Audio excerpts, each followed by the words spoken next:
అన్నీ తెలుసు వాళ్ళకి. సో ఆ స్పెసిఫిక్ సెట్ ఆఫ్ ఆడియన్స్ అయితే టచ్ చేయగలిగారు. అవును సార్. సో ఆ సెట్ ఆఫ్ ఆడియన్స్ ని క్యారీ ఫార్వర్డ్ చేయడం కూడా చాలా కష్టం. అవును సార్. ఎందుకంటే ఇప్పుడు హనుమాన్కి కానీ మిరాయికి కానీ it has that kind of subject కాబట్టి ఇట్ ఈస్. అవును సార్. బట్ గోయింగ్ ఫార్వర్డ్ కూడా you will keep that section of audience in mind while choosing the script. Definitely sir. First primary concern is I want to have my అంటే in my entire career I want to keep my films very clean.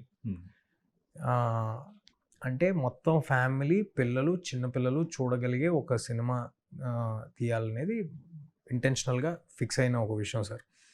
ఎంత ప్రభావం ఉంటుంది, మనం ఏమైనా తప్పు చూపిస్తే, ఏమైనా wrongs చూపిస్తే, దేన్నైనా గ్లోరిఫై చేసి చూపిస్తే నాకు తెలియదు, కానీ నా సైడ్ నుంచి అయితే అలాంటిది ఏమీ ఉండకూడదు అనేది నా ప్రయత్నం.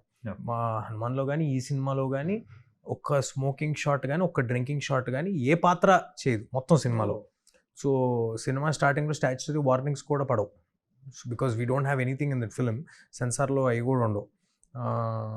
అండ్ నెక్స్ట్ వచ్చే సినిమాల్లో కూడా నా సాయి శక్తుల నాకు కుదిరినంత వరకు I will make sure the films are really clean.